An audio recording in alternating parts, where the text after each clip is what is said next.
adventures and travels led him to Jerusalem. There, the Jewish leaders brought up false charges against him, and Paul was taken prisoner and sent to Caesarea to stand trial before King Agrippa.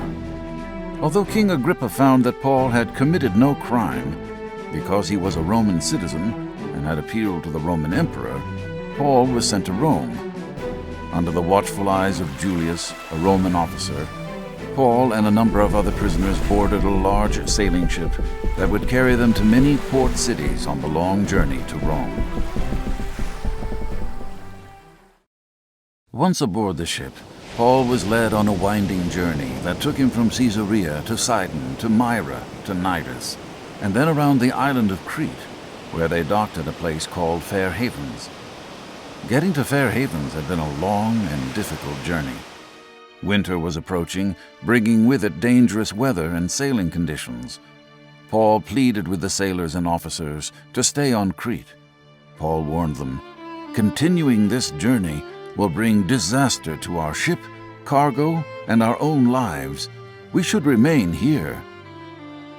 Despite Paul's warnings, the officer in charge was persuaded by the ship's captain to find a safer place on the island of Crete where they could spend the winter.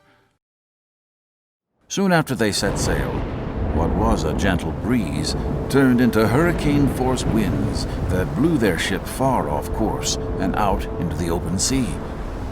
The sailors tried to control the ship, but nothing they did could put them back on course. Exhausted, the sailors secured the ship as best as they could with ropes, and then let the storm drive them wherever it pleased.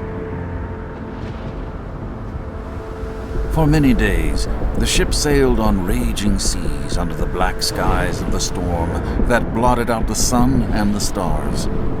Exhausted and starving, everyone on board began to lose hope that they would survive this voyage.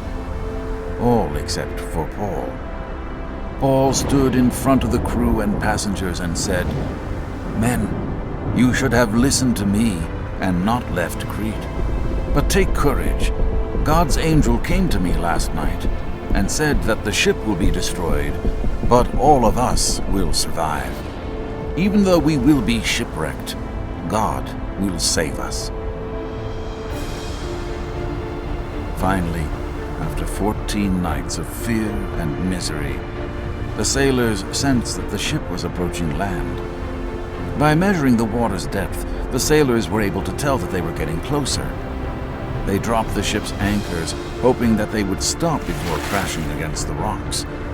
Some of the terrified sailors couldn't wait to get off the ship and onto dry land, so they lowered the lifeboat to the water while pretending to lower anchors.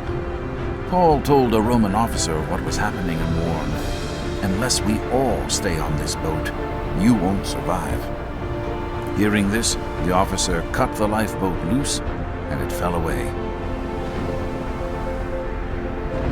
Before the sun came up the next day, Paul urged everyone to eat, so they would have strength to survive the events that would take place that day.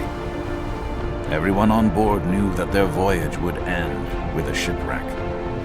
Paul could see the fear and concern on their faces, so he offered them encouragement by reminding them that God said everyone on the ship would make it safely to shore.